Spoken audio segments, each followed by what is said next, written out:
Hello everyone, আসসালামু আলাইকুম। সকলকে ফাতিমা 360 চ্যানেলে স্বাগত জানাই। আপনারা যারা আমার চ্যানেলে নতুন তারা অবশ্যই আমার চ্যানেলটিকে সাবস্ক্রাইব করে দিবেন। আজকে চলে আসলাম আপনাদের সামনে নতুন আরেকটি ভিডিও নিয়ে। আজকের ভিডিওর বিষয় হচ্ছে নিবন্ধন সম্পর্কিত। আসছে ৭৭,৭৯৯ শিক্ষকের শূন্যপদ পূরণে নতুন গণবিজ্ঞপ্তি। এই সম্পর্কে আজকের ভিডিও। শিক্ষা এবং প্রাথমিক ও গণশিক্ষামন্ত্রী ডক্টর আ.ন.ম এহসানুল হক মিলন বলেছেন, দেশের এমপিওভুক্ত শিক্ষা প্রতিষ্ঠানগুলোয় শিক্ষকের শূন্যপদ পূরণের লক্ষ্যে রেজিস্ট্রেশনের মাধ্যমে ৭৭,৭৯৯টি শূন্যপদের তালিকা সংগ্রহ করা হয়েছে। এই শূন্যপদগুলো পূরণের জন্য শীঘ্রই নতুন গণবিজ্ঞপ্তি প্রকাশ করা হবে। রবিবার ১৪ জুন ত্রয়োদশ জাতীয় সংসদের দ্বিতীয় ও প্রথম বাজেট অধিবেশনের ৬ষ্ঠতম দিনে রংপুর-৪ কাউনিয়া পীরগাছা আসনের সংসদ সদস্য এমপি আখতার হোসেন একটি লিখিত প্রশ্নের জবাবে মন্ত্রী এ তথ্য জানান।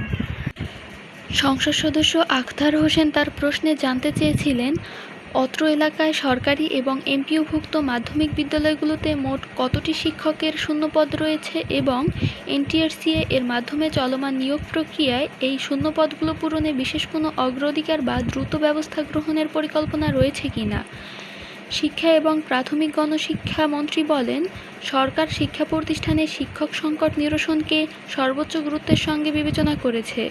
সরকারি মাধ্যমিক বিদ্যালয়গুলোর শিক্ষক স্বল্পতা নিরসনের লক্ষ্যে এর মধ্যে শূন্যপদের তালিকা প্রস্তুতপূর্বক বাংলাদেশ সরকারি কর্ম কমিশন পিএসসিতে প্রস্তাব পাঠানোর জন্য শিক্ষা মন্ত্রণালয়ে প্রয়োজনীয় তথ্য পাঠানো হয়েছে। এ নিয়োগ কার্যক্রম সম্পন্ন হলে রংপুর-৪ এলাকার সরকারি মাধ্যমিক বিদ্যালয়সমূহের দেশের অন্যান্য সরকারি বিদ্যালয়ের শিক্ষক সংকট উল্লেখযোগ্যভাবে হ্রাস পাবে।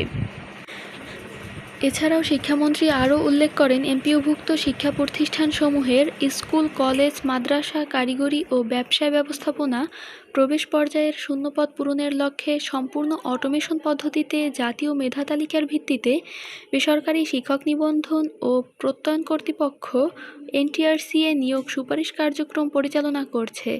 এই প্রক্রিয়ার আওতায় গত বছরের ১৯ আগস্ট ৪১,৬২৭ জন এবং চলতি বছরের ২৮ জানুয়ারি ১১,৭১৩ জন সহ সর্বমোট ৫৩,৩৪০ জন শিক্ষককে দেশের বিভিন্ন এমপিওভুক্ত শিক্ষা প্রতিষ্ঠানে নিয়োগের জন্য সুপারিশ করা হয়েছে।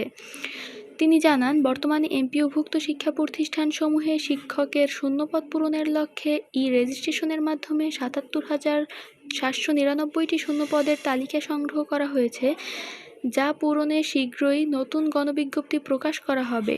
রংপুর-৪ এলাকার শূন্যপদসমূহ জাতীয় মেধাভিত্তিক নিয়োগ প্রক্রিয়ার আওতায় অগ্রাধিকারসহ পূরণ করা হবে বলে মন্ত্রী আশ্বাস দেন। সরকার আশা করছে, চলমান এই নিয়োগ কার্যক্রম সম্পন্ন হলে সংশ্লিষ্ট এলাকার শিক্ষা প্রতিষ্ঠানে শিক্ষক সংকট উল্লেখযোগ্যভাবে হ্রাস পাবে এবং পাঠদান কার্যক্রম আরও গতিশীল হবে। তো এই ছিল আজকের ভিডিওটি ভালো লাগলে অবশ্যই লাইক করবেন এবং চ্যানেলটিকে সাবস্ক্রাইব করে আমার সাথেই থাকবেন। দেখা হবে পরবর্তী কোনো ভিডিওতে। সবাইকে ধন্যবাদ।